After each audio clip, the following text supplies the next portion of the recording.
I'd like to welcome you all to the 2024 Kinmonth Lecture held at the Vascular Society.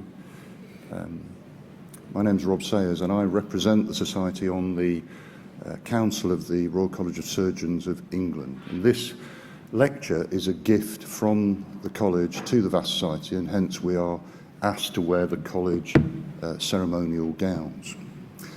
The idea of the lecture is to commemorate the life and works of John Kinmonth, who was a notable past president of this society, but also served on the English College Council, and he was a professor of surgery at St Thomas's Hospital. He made many great contributions to vascular surgery, particularly in the field of peripheral vascular disease, and of course his seminal work that some of you will be aware of was about diseases of the lymphatic system, and he was one of the first people to describe the clinical relevance of that. Every year, the President and the Council, many of whom are here on the front row, select an eminent lecturer to come and deliver this lecture. And I'm very pleased to welcome this year Professor Mahmoud Bhutta, who's sitting down here to my left. He is the inaugural Professor of ENT Surgery at the local Brighton and Sussex Medical School. But in addition to that, his title includes the fact that he is a Professor of Sustainable Healthcare. And to the local hospitals in the area, he is the Clinical Green Lead. He has a long-standing interest in environmental and labour rights harm issues caused by medical supply chains. And it's notable that not only does he have these accolades, but he has associations with other medical schools and universities here and abroad, including the universities of Cambridge and Liverpool, and abroad Zambia and Malawi. The title of his talk is Green Surgery Process and Products. I'm very much looking forward to hearing what he has to say, which is relevant to surgeons in general and vascular surgeons in particular. So I'd be grateful if you could welcome Professor Bhutta to the stage to give the 2024 Kinmonth Lecture in the usual way.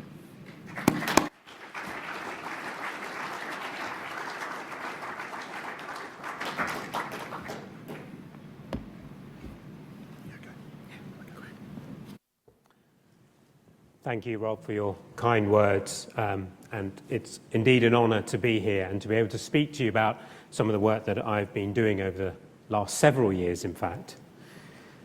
So, I am an interloper. I'm an ENT surgeon. Thank you for allowing me to speak here. But I've obviously read a bit about Kinmonth, and clearly you all know more than I how much of a pioneer he was. I don't share much in common with this pioneering gentleman, and I'm trying to link things together. The only thing I can say is my first ever job as a house officer was actually in vascular surgery, where my registrar was a young Rachel Bell, who I'm sure you all know. And I apologise to Rachel for being so incompetent at that time. I suppose the only link I can think with Kinmonth is he was trying to discover something that is perhaps hidden. His seminal work on looking at the lymphatic system, that which we cannot see, and perhaps climate change, is also something that is a bit difficult because it's not so easy for us to see. And I'm going to uncover some of the truths behind what we cannot see, in particular my interests related to supply chains. So my work here, in fact, starts back in 2006 when as an SHO, I wrote about some of the problems with our medical supply chains, particularly around labour rights issues, and I'll come on to talk to you about that. But also, back then in 2008, I wondered if the NHS needed to be a bit greener. It was rather obvious that throwing things away in particular was not good for our planet. Climate change is all hot news. It's nothing new. The first paper to describe the possibility of climate change was written in 1932 from England. By the 1970s, it was absolutely clear that this was happening. I read about this when I was a teenager. So, unfortunately, I hope we all see that this is the truth. I was honoured last year to chair a national report into green surgery, badged by all the surgical colleges. And if you want to look at the evidence behind what we could be doing to make surgery better, then you can read that. It's an evidence-based review, the first review by any specialty anywhere in the world to outline a roadmap. But there's plenty more to do. This is just what we could do now. We need to rethink things. And so within that report, we include everything that you might think of in a surgical care pathway. And obviously the best thing is public health. For you, of course, that's going to include stopping people smoking. It's going to include streamlining care pathways. It's also going to include what you use during the procedures. And I'm going to come on to show you some examples, particularly related to my issues around medical supply chains. So we all see this in our operating theatres, of course. We are there. We see the waste as a physical and obvious example of what we are doing and the harms that it causes. To put that in context, we dispose of 240,000 tonnes every year of clinical waste, the vast majority of that from hospital. That's in England alone, and is dominated by linear consumption. The only data we have suggests that 3/4 of what we use is disposable. Now, of course, some things will be disposable. They will be contaminated in ways that we cannot get rid of. But there are many things, I think, that we can reuse. And of course, those of us who are a bit older will recognise that it was not always this way. Here's some data from Cassie Thiel's lab in the US, who I collaborate with. She looked at different approaches, this is from our systematic review, different approaches to a hysterectomy. And you can see that the more traditional approaches, a vaginal approach and abdominal approach, the carbon footprint of those approaches is much, much lower than once you move to laparoscopic approaches and robotic approaches. Why? Well, the A there is anesthesia, and in that study they were using desflurane, a toxic greenhouse gas, which you may be aware of, is now banned in the UK because it is so environmentally destructive. So that A would be much reduced, and what we got in F there is that red line. That is the production and use of single-use equipment. It is good that we move to minimally invasive approaches. It's good that we move with technology. It does not need to come with this reliance on single-use products. There are lots and lots of reusable laparoscopic instruments that are now creating reusable robotic instruments. Why was it this way? If I tell you that robotic arms, I'm not a robotic surgeon, robotic arms are programmed to be used 20 times and that's it, they turn off. We've taken them apart. There's nothing wrong with that robotic arm, but hey, maybe I want you to sell you another one. We did some analysis. This is Chantal, who did her PhD under me. We carbon footprinted the products used in the most common operations in the NHS. And what we found is that 2/3 of the carbon was due to single-use products. So this is the agenda that I'm trying to put forward. And I'm talking to you here about carbon as the most common metric that we measure of environmental damage, but there are other harms from over-materialization. And to show you that it doesn't need to be this way, I do work in other settings, particularly low-resource settings, and we need more data from that. But here's some data on cataract operations. A cataract performed in the UK has a typical carbon footprint of any operation, 180 kilograms of carbon dioxide. That's driving a car from London to Edinburgh, a petrol car. That's just one operation. If you perform the same operation in India, at a centre of excellence, it's had 30-fold lower carbon. They use highly efficient systems, basically like a throughput of factories, and they reuse almost all of their equipment. From their audit of the first 2 million operations they performed, they have lower rates of infection than the ophthalmologists in the UK report. So if you want the best standard of care by cost, by carbon, by quality standards, it is India, not us. And people often think about different approaches to a circular economy. What I'm talking about is where we keep materials in the system. We don't continue to extract them from our planet and throw them away with all the harms that that creates. The best thing is not to use it in the first place, of course. So there is a lot of overage. People open things that they don't use. Perhaps there's some things that we don't need. And surprisingly, if you don't use something, you save 100% of the carbon. Some companies will try to tell you, if you reuse, it's going to be worse for the planet because you have to decontaminate and sterilize it. A systematic review shows that in healthcare, reuse saves between 38 and 56% of the carbon. That's including everything, the decontamination and the transport to decontaminate. You are not going to get any better way to reduce your environmental impact from all your solar panels and all these other things you hear about.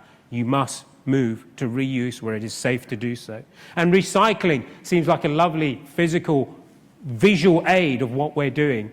We can put everything in a recycling container, it all goes off to recycling heaven and the whole world is saved. Your recycling at home recovers at best 3 to 4% of the carbon. So I'm not saying you shouldn't do it, but don't think that by recycling everything, it's going to be the solution. And in healthcare, it's much more difficult. Complex, multi-component products, perhaps contaminated. What else? I've spoken to you about carbon dioxide as the most common metric.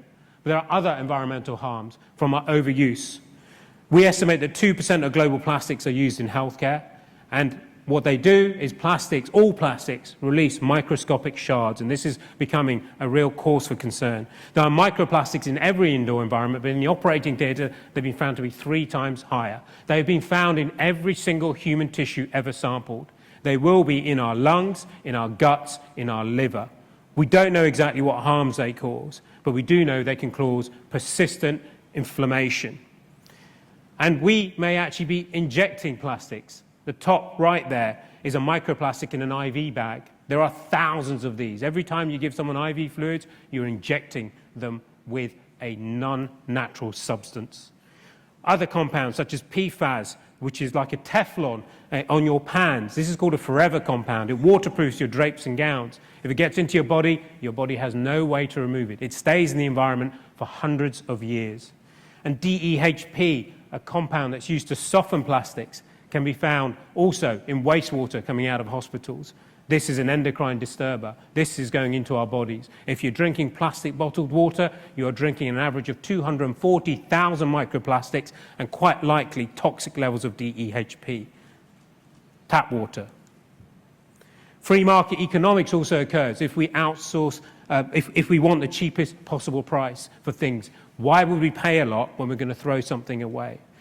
So, as we find for other things, such as our clothing, we engender what's called global value chains. We want to outsource to the lowest possible area, and that usually means not in Europe. Here are some bandages coming off a production line in Mexico, and they're going into 6 different boxes. The box on the right is a big US brand. The box on the left is a local Mexican brand. It's exactly the same product, just branded and sold to us. The problem is when we outsource the global value chains, there are risks of labour rights harms, and it's very difficult to get data on this because up until recently, after a lot of lobbying, we were not allowed to ask where the products are manufactured. But Norway, collaborating with them, actually put in place contractual requirements because they were outside of the EU, they could actually ask where are your products manufactured. And of the 29,000 items, despite being contractually obliged, nearly half of the companies didn't say where their products are manufactured. Maybe they didn't want people to know. Maybe they didn't actually know themselves because they just sell you the product. But where we had the data, half of products are manufactured in countries with a known high risk of labour rights abuse. And I'll come on to show you that's not just theoretical, it's real. So how have we got to this idea of this throwaway economy? And I think there are 3 main components. The first of all is that perceived risk of infection. And sometimes that risk is true, but I'll come on to show you that that perception is not always true. Second, there is the economic drivers. We think it's cheaper to throw things away. And again, I'm going to show you that that's simply not true in most circumstances. And the final thing is a human and physical resource for reuse. So actually if we don't have the infrastructure available to allow me to reuse this, then it's easier to just throw it away and more convenient. I'll give the example of PPE. Of course, this all became so apparent during the pandemic. And we have history here. Back in the 1990s, those of us who are old enough to remember, there was this scary message, this virus is going to come, it's called HIV, it's going to kill us all. At that time, glove use went up. Before that, people did not really wear gloves, but glove use went up. Of course, HIV is not spread by skin contact. And then we had this other pandemic, of course, recently, where we were told to wear ridiculous amounts of PPE, and I'm sure, as many of you are aware, there is no evidence for it whatsoever. The SAGE committee, I've looked at their evidence. All the evidence was on hand washing, and instead they told everybody to wear all this PPE. It probably put people at risk. It's a respiratory virus. You can wash your hands. You probably need to wear a mask, although, unfortunately, a mask also releases an average of 3,000 microplastics into your lungs whilst you're wearing it. Glove volumes are unnecessarily large because we have this culture of glove wearing. Prior to the pandemic, we were wearing, in the NHS in England, 1.7 billion every year. I've calculated, if you put those end to end, that would almost stretch to the moon, just in 1 year. The carbon equivalent from the first carbon footprint of PPE that we did shows that gloves alone, equivalent to driving a car around the world 8,300 times. But we know that 60% of glove use is inappropriate. You only need to wear gloves when in contact with potentially infected bodily fluids. But people put on gloves just to move a patient. You just need to wash your hands. There is no dirt there. And actually it puts patients at risk because we know that when people put on gloves, they touch everything and they forget to wash their hands because these are magic gloves that kill all the bacteria. 70% of all gloves are manufactured in Malaysia, and the rest, most of the rest are manufactured in China and Indonesia, very little in Europe. So during the pandemic, we saw huge amounts of glove use and huge increases. So Malaysia is now creating a new oil refinery with up to 300,000 barrels of oil per day from Saudi Arabia to meet our need. I don't see this as part of a healthy future.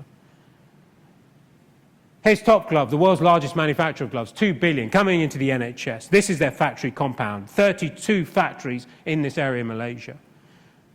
And if you go behind the scenes, although this factory looks okay, these workers are all immigrant workers. They are migrants, typically from Nepal and Bangladesh.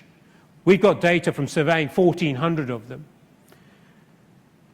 40% of them have paid illegal recruitment fees to get this magic job because they are desperate for work.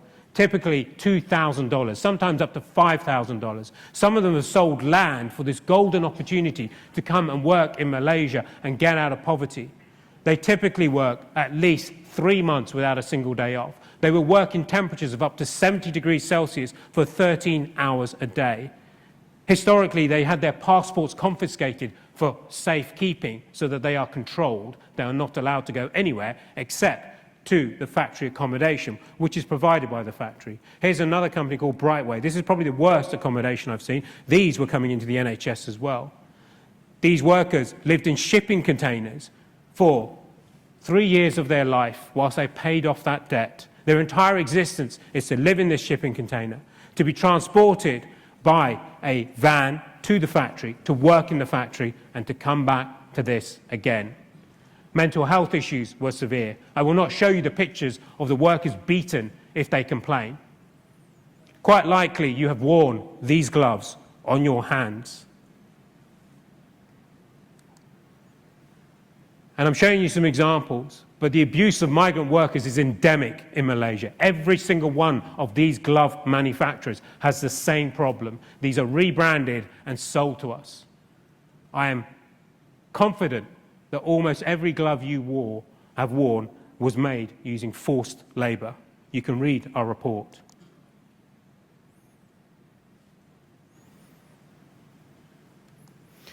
Textiles. Again, we have these ideas around infection control. 93 million drapes and gowns are used, actually that's in England, and the vast majority of those are single use. And I really, really don't understand why. Because we have the ability to reuse. But there's some strange ideas. The British Orthopaedic Association, I'm in conversation with them. Thin cotton drapes have no place in orthopaedic surgery. Of course not, because they are pervious to water, but cotton has not been allowed as a substance for drapes and gowns in surgery for over 3 decades. This is still the current advice. All health textiles must be made of plastics. Cotton is obsolete, unfortunately, although there are people trying to look at alternatives. They must meet these European standards throughout their life cycle. Reuse is typically 55 to 75 times, 1/3 of the carbon. Why is everybody not using reusable drapes and gowns? In Austria, 90% of people do. Here's the liquid penetration, microbial penetration. They must meet these standards throughout their life cycle. There is no reason for you to wear and use disposable drapes and gowns, except perhaps you've been marketed this stuff. If I tell you that I wrote to one of the leading suppliers to the NHS and asked them to explain their statement that it was the only safe way to protect against infection, and that statement is no longer on their website, then you can understand that perhaps they are treating us all as fools. Drapes and gowns must meet the highest standards in the world. HTMO 104, they are sterilised by the same steam sterilisation used for your instruments. It's not good enough for you. Why are you operating? Because your instruments go through the same process. During the pandemic, we threw away lots of gowns. The disposable ones, we found some of them were made in China using state-sponsored forced labour from North Korea, where between 70 and 100% of the salaries of these North Korean workers who went over the border to work in China were sent back to the North Korean state. 1/3 of workers in North Korea work under state-sponsored forced labour.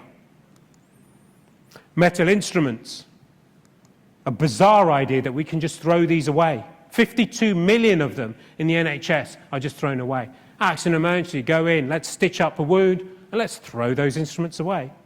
Outpatient clinics, perhaps you use disposable metal instruments. I'm trying to change this. We have changed this in my hospital. Even removing sutures, pair of scissors, let's throw it away.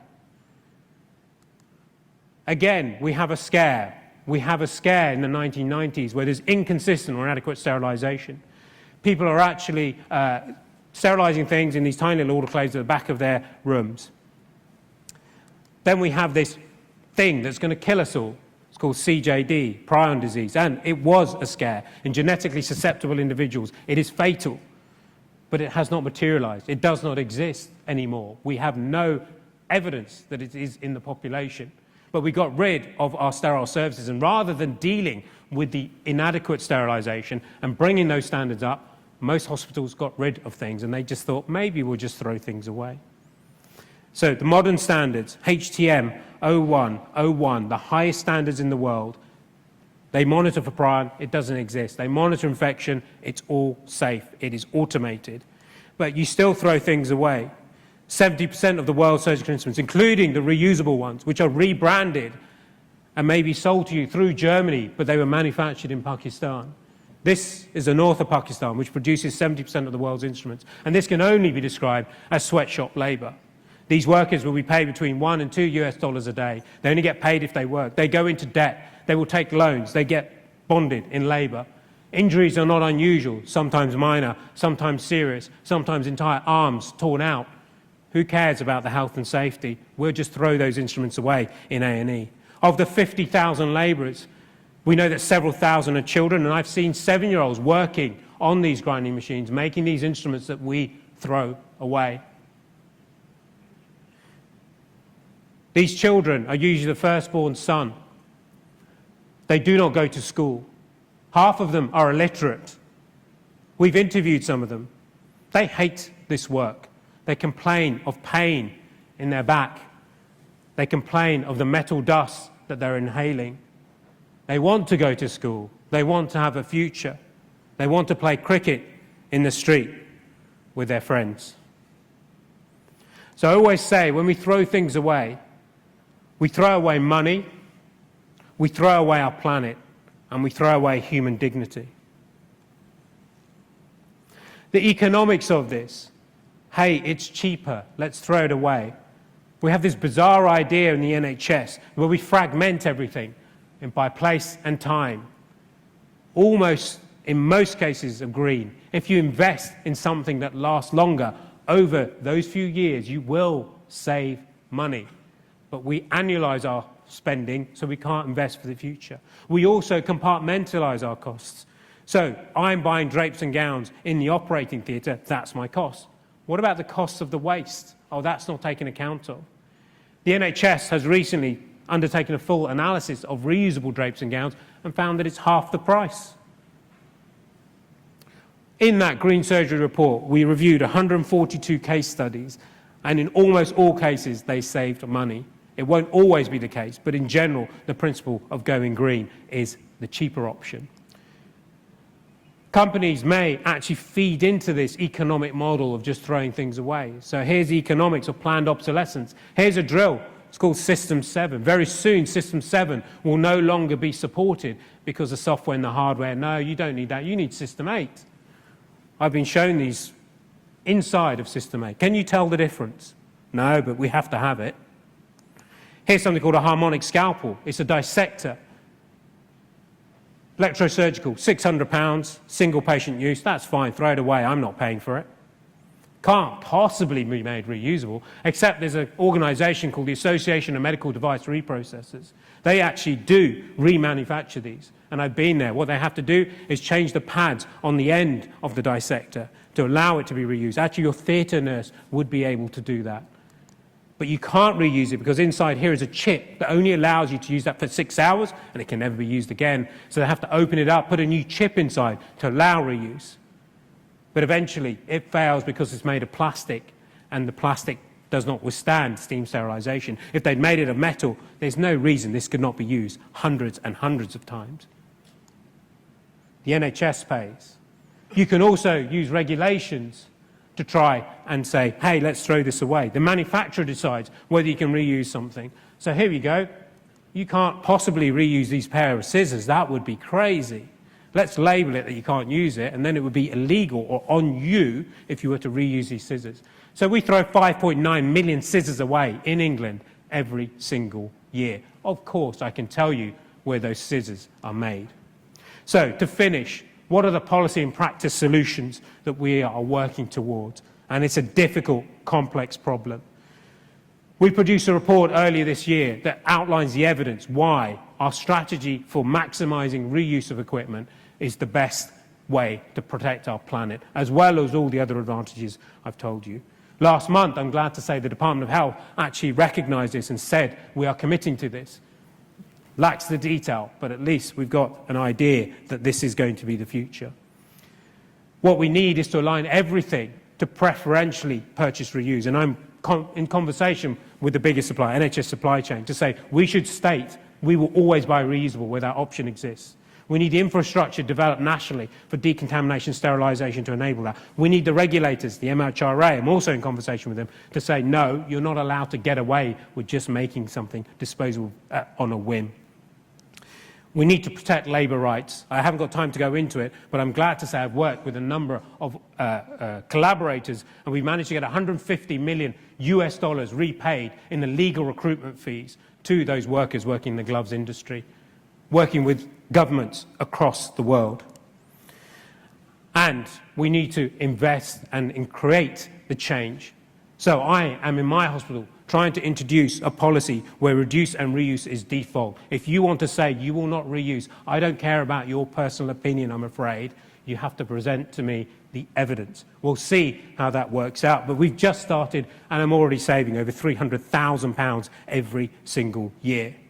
We've created an alliance of 5 hospitals across the south that are going to do the same, and I'm trying to create a scoring mechanism for all trusts across the NHS on their reuse of equipment. Wherever it is safe to reuse equipment and is environmentally preferable, and we have the evidence to show that, you should be doing it. And we will create a public scorecard for all trusts. I'm working with ENT UK to expand this list where we develop the evidence for my specialty, ENT, but this is not about ENT. And I would encourage other societies, perhaps the Vascular Society, to also release this best practice. And although these policies seem a little bit distant from reality, everything we do perhaps seems distant from reality. But I hope that I've at least persuaded some of you that what we are doing in healthcare is damaging both to human health and to our planet. Thank you for your time.